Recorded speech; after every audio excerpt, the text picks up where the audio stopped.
உலக நாயகன் கமலஹாசன் அவங்க சொன்ன விஷயமும் நம்ம இப்ப எடுத்துக்க வேண்டியதான். அவங்க என்ன சொன்னாங்க, புதுசா வரவங்கள வந்து கம்மியாவும் எடை போடாதீங்க.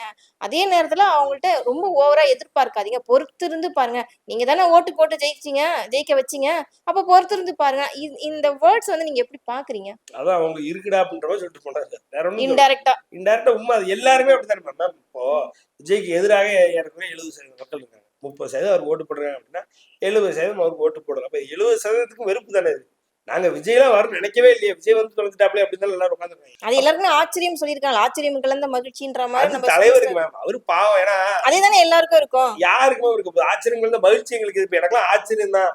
ஆச்சரியம்ன்றதோட என்னடா இது நடக்கக்கூடாது, தமிழ்நாடு நடந்துருச்சு, இவ்வளவு மோசமா நடக்கும் தெரிஞ்சிருந்தா இதை முதலே தடுத்து நிறுத்திருக்கலாமே. இந்த மாதிரிலாம் இவனுக்கு பண்ணுவானுங்க வைப்பானுங்க. இந்த மாதிரி பண்ணி இதுக்கு இவ்வளவு இம்பாக்ட் இருக்குன்றது யாரும் நினைக்கல. இந்த மாதிரி பண்ணுவானுன்றது தெரியும். ஏமாத்தி ஃபேக் நரேட்டிவ் செட் பண்ணியே தான் மேல வந்தவனுன்றதான் தெரியும்.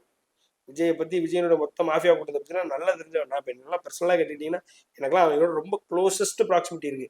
என்னைய முடக்கணும்னு பல வேலைகள் பார்த்துருக்காங்க. இன்னைக்கு நேரத்து இல்லை, கோர்ட்டு படத்தவங்களாம் அந்த ஏஜிஎஸ் நிறுவனம் வந்து என்னுடைய YouTube channel, Facebook, Twitter account எல்லாத்தையும் முடக்கினாங்க. ஒரு ஒரு ஒரு படத்துக்கு ரிவ்யூ கொடுத்தேன்றதுனால எல்லாத்தையும் முடக்கினாங்க. அவ்வளவு நடந்திருக்கு. அதுக்கு முன்னாடி அதே மாதிரி நான் அவங்கள பத்தி எழுதுனது விக்னேஷ் சிவன் ரியாக்ட் பண்ணியிருக்காரு. அதே மாதிரி நம்ம கூலி படத்தினுடைய டேரக்டர் லோகேஷ் கனகராஜ் ரியாக்ட் பண்ணியிருக்காரு. அவ்வளவு தூரம் அவருடைய விஜயனுடைய பிஆர்ஓ ரியாஸ் அகமது ரியாக்ட் பண்ணியிருக்காரு.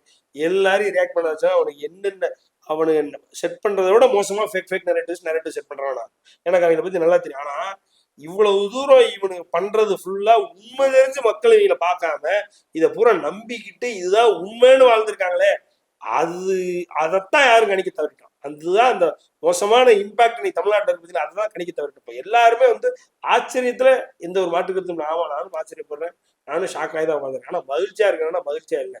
தமிழ்நாட்டில் இருக்கக்கூடிய 70% மக்களும் மகிழ்ச்சியா இல்லை. சூப்பர் ஸ்டார் ரஜினிகாந்த் மகிழ்ச்சியா இருக்கிறாருன்னா யாரையுமே அவர் கெட்டு போனா நினைக்க மாட்டார். அவர் ஒருத்தன் கெட்டு போகணும்னு நினைச்சானா அவர் நல்லா வாழ்ந்தது சரித்திரமே கிடையாது. இல்லைன்னா அவர் விஜயெல்லாம் கெட்டு போகணும்னு நினைச்சிருந்தாருன்னா விஜயெல்லாம் இந்த அளவுக்கு வந்திருக்கவே மாட்டார். அதெல்லாம் வேற கதை. அதனால வந்து இன்னைக்கு அவர் ஆச்சரியமா வந்துட்டாரு. இவரெல்லாம் சூசகமா எப்பயுமே சூசகமா பேசுவார். யாரு?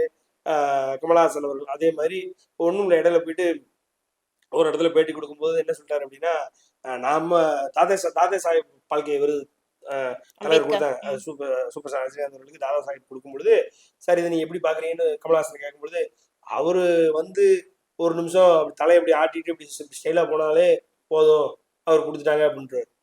அதுக்கப்புறம் கூப்பிட்டு வச்சு ஒரு ஆங்கர், ஒரு சின்ன சேனலோட ஆங்கரை, சார் இது ஏதோ வந்து வஞ்ச புகழ்ச்சி அணி மாதிரி இருந்தது சார், என்ன சார் இது அப்படிங்கும்போது, இல்ல நாங்க இவ்வளவு தூரம் கஷ்டப்பட்டு மெனக்கிட்டு வரும்பொழுது அவர் அப்படி ஒரு செகண்ட்ல வந்து அவருடைய திரை ஸ்டைல் வந்து அந்த அட்ராக்ஷன் வந்து இவ்வளவு தூரம் இம்பாக்ட் கொடுக்குதுன்னா அவரால் தான் முடியும், வேற யாராலும் முடியாது அப்படின்னு நான் சொல்லணும்னு நினைச்சேன் பாரு.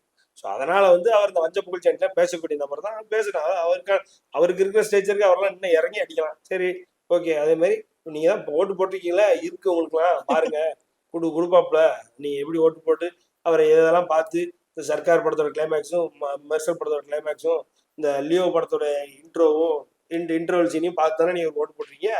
ஓட்டு போட்டதுக்கெல்லாம் உங்களுக்குலாம் என்ன கொடுப்பாப்புல அப்படின்ற மாதிரி சொல்லிட்டு போயிருக்காரு. அவ்வளவுதான். மற்றபடி கமலஹாசன்லாம் இன்னைக்கு அவருக்கே திக்கு தெரியாம சுத்திட்டு இருக்காரு. அதனால அவருடைய ஸ்டேட்மெண்ட்லாம் இன்னைக்கு வந்து இம்பார்ட்டண்டா, அதாவது விஜய் ஃபேன்ஸே எடுக்க மாட்டாங்க. விஜய் ஃபேன்ஸுக்கு தெரியும் யாருடைய ஸ்டேட்மெண்ட் இம்பார்ட்டன்ட், யாரோட ஸ்டேட்மெண்ட்ஸ்க்குலாம் இம்பாக்ட் இருக்கும், அதை எடுத்து வச்சு அது இல்லாம ஆக்கணும்னு அலைவானுங்க எப்பவுமே. அதுல சூப்பர் ஸ்டார் ரஜினிகாந்த் பேசினாருன்னா உடனே மேலே ஏறி விழுந்து அது மாதிரி பண்ணிட்டு இருப்பானுங்க. அந்த மாதிரிலாம் கமலுக்கு பண்ண மாட்டாங்க.